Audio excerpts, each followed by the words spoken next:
मधुवनपुर नामक गांव में एक बड़ा ही ईमानदार और नेक लड़का जिसका नाम चंदू था, अपने माँ बाप के साथ रहता था।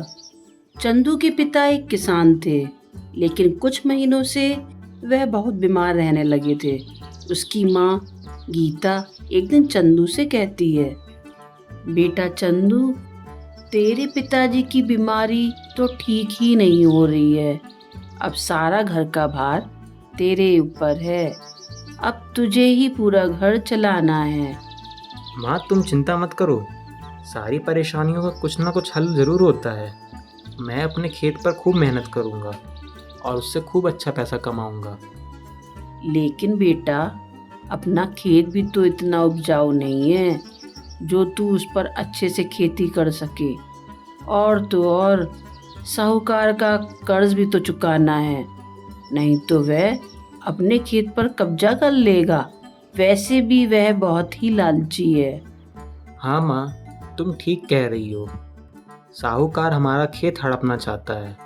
हमें जल्द ही अपना खेत उसके पास से छुड़वाना होगा। सवेरा होते ही चंदू अपने खेत पर जाता है।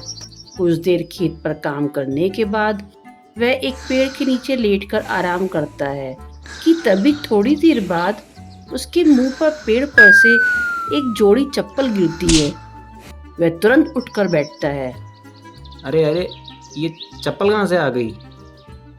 कुछ देर सोचने के बाद चंदू दोनों पैर की चप्पल पहन लेता है।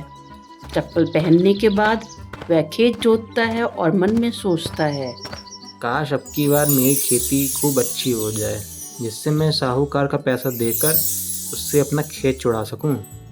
कुछ देर बाद वह पानी पीने के लिए जाता है और जब वह वापस लौटता है तो वह हैरान रह जाता है कि उसके खेत फसल से लहरा रहे हैं। उसको अपनी आंखों पर विश्वास नहीं होता है, लेकिन ये सच होता है। वह बहुत खुश होता है और जल्दी से अपनी माँ को ये खबर बताने के लिए जाता है। माँ, आपको मेरी बात पर विश्वास नहीं होगा। अपने खेत में बढ़िया गेहूं की फसल तैयार हो गई है। लेकिन बेटा, आज ही तो तूने बीज बोए हैं, तो आज ही फसल कैसे तैयार हो सकती है? हाँ माँ, मैं भी यही सोच रहा था, लेकिन पता नहीं ये चमत्कार कैसे हो गया। काश पिताजी की बीमारी भी ठीक हो जाती तो कितना अच्छा होता ना माँ। हाँ बेटा, लेकिन अब जैसी भगवान की इच्छा। ऐसा कहकर वे लोग सो जाते हैं। सवेरे घनश्याम जल्दी उठ जाता है और गीता को उठाता है। गीता, उठो, ये देखो मैं ठीक हो गया। अरे क्या बड़बड़ा रहे हो जी सपने में? सो जाओ। नहीं नहीं, मैं पूरे होश में बोल रहा हूँ। तभी आवाज सुनकर चंदू भी उठ जाता है और वह भी यह चमत्कार देखकर दंग रह जाता है कि उसके पिताजी ठीक हो गए हैं। माँ, ये हमारे साथ एक के बाद एक चमत्कार कैसे हो रहा है? मुझे कुछ समझ में नहीं आ रहा।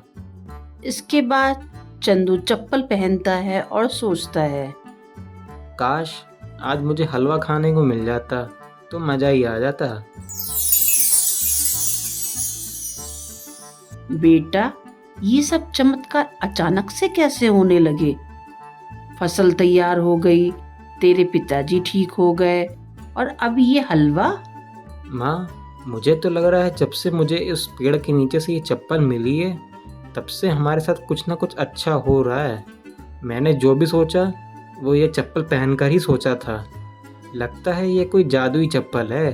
फिर तो बेटा, तू एक बार पैसा मांग, जिससे उस साहूकार का कर्ज हम जल्दी से जल्दी चुका सके। चंदू मन में धन के बारे में सोचता है और तभी ढेर सारे सोने के सिक्के उसके पास इकट्ठे हो जाते हैं। वह तुरंत ही जमींदार के पैसे चुका देता है। इस चंदू के पास इतना पैसा कहाँ से आया? इसका बाप तो कई महीनों से बीमार था, फिर भी इसने पूरा पैसा चुका दिया। जरूर कोई झोल है।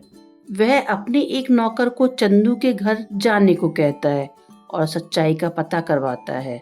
कुछ देर बाद नौकर वापस लौटता है और जादुई चप्पल का सारा चमत्कार जमींदार को बताता है। इसके बाद वह उस चप्पल को चुराने की योजना बनाता है। एक दिन जब चंदू मंदिर में पूजा करने के लिए गया होता है तो जमींदार उसके पीछे पीछे जाकर उसकी चप्पल चुराने की कोशिश करता है।